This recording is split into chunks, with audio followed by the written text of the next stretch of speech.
2022 সালের নভেম্বরে ভাওয়াল রাজবাড়ী মাঠে অনুষ্ঠিত হয় গাজীপুর মহানগর আওয়ামী লীগের ত্রিবার্ষিক সম্মেলন। ওই সম্মেলনে জানানো হয়েছিল শুধু সভাপতি ও সাধারণ সম্পাদকের নাম। নানা আলোচনা ও চাঞ্চল্যের মধ্যে দীর্ঘ ১৯ মাস পর ঘোষণা করা হয় ৭৫ সদস্যের পূর্ণাঙ্গ কমিটি। তবে পূর্ণ কমিটি নিয়েও আলোচনা থামাতে পারেনি মহানগর আওয়ামী লীগ। কমিটি নিয়ে চলছে মিশ্র প্রতিক্রিয়া। বিতর্কিত অনেকে গুরুত্বপূর্ণ পদে থাকায় হতাশার পাশাপাশি রয়েছে ক্ষোভও।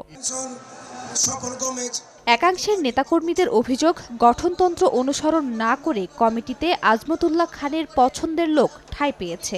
একাংশের অভিযোগ, স্থানীয় বাসিন্দা নয় এমন ব্যক্তিদেরও কমিটিতে রেখে বাদ দেয়া হয়েছে দুর্দিনের ত্যাগী পরীক্ষিত নেতাকর্মীদের। বৃহৎ একটি অংশকে বাদ দিয়ে যাতে সামনে আওয়ামী লীগ ভোটের রাজনীতি না করতে পারে তার জন্য যে প্রস্তুতি নিয়েছেন এই কমিটিকে অনুমোদন দিয়ে, সেই কারণে তাদেরকে ধন্যবাদ জানাতে চাই। যদি এই কমিটি চলে, এই কমিটি থাকে, তাহলে সামনে ভোটের রাজনীতি করা অসম্ভব। এই কমিটি আদৌ সঠিক হয়নি, সুন্দর হয়নি এবং আওয়ামী লীগ গণনার হয়নি।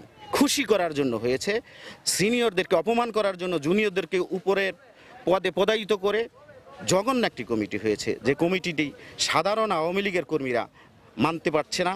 আওয়ামী লীগের গঠনতন্ত্রের ৬৩ ধারা অনুযায়ী কোনো সদস্য সংগঠনের একাধিক স্তরে থাকতে পারবেন না। তবে অনেকের অভিযোগ, সম্প্রতি ঘোষণা হওয়া কমিটিতে এমন অনেকেই রয়েছেন যারা একাধিক স্তরে নেতার পদ আঁকড়ে আছেন। এমনকি একাধিক মামলার আসামি এমন কয়েকজনকেও কমিটির গুরুত্বপূর্ণ পদে ঠাঁই দেওয়ার অভিযোগ জাহাঙ্গীর সমর্থকদের। তাদের দাবি, আধিপত্য ধরে রাখার জন্য বিতর্কিতদের কমিটিতে রাখাই ক্ষতিগ্রস্ত হবে দল। কমিটিতে এমন হওয়া উচিত, ত্যাগী মানুষদেরকে, যাদের গ্রহণযোগ্যতা আছে, যাদেরকে মানুষ দেখলে কাছে ভিড়তে চায়, যাদেরকে মানুষ দেখলে ভয়ে সালাম দেয় না, এই ধরনের মানুষ কমিটিতে গাজীপুরের মানুষ চায় না। এই জনগণের সম্পৃক্ততা যেখানে আছে তাদেরকে নেতৃত্বে আনা উচিত।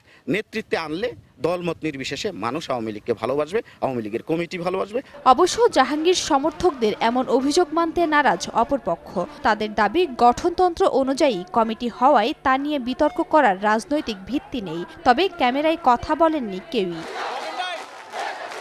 ৭৫ সদস্য বিশিষ্ট পূর্ণাঙ্গ কমিটিতে সভাপতি করা হয়েছে গাজীপুর উন্নয়ন কর্তৃপক্ষের চেয়ারম্যান আজমতুল্লাহ খানকে, আর আতাউল্লাহ মণ্ডল হয়েছেন সাধারণ সম্পাদক। এছাড়া মুক্তিযুদ্ধ বিষয়ক মন্ত্রী আকমা মোজাম্মেল হক, সাবেক যুব ও ক্রীড়া প্রতিমন্ত্রী মোহাম্মদ জাহিদ আহসান রাসেল ও মেহের আফরোজ চুমকিও কমিটির সদস্য হয়েছেন। তবে বাদ পড়েছেন নানা কারণে আলোচিত সমালোচিত সাবেক সিটি মেয়র ও সাধারণ সম্পাদক জাহাঙ্গীর আলম।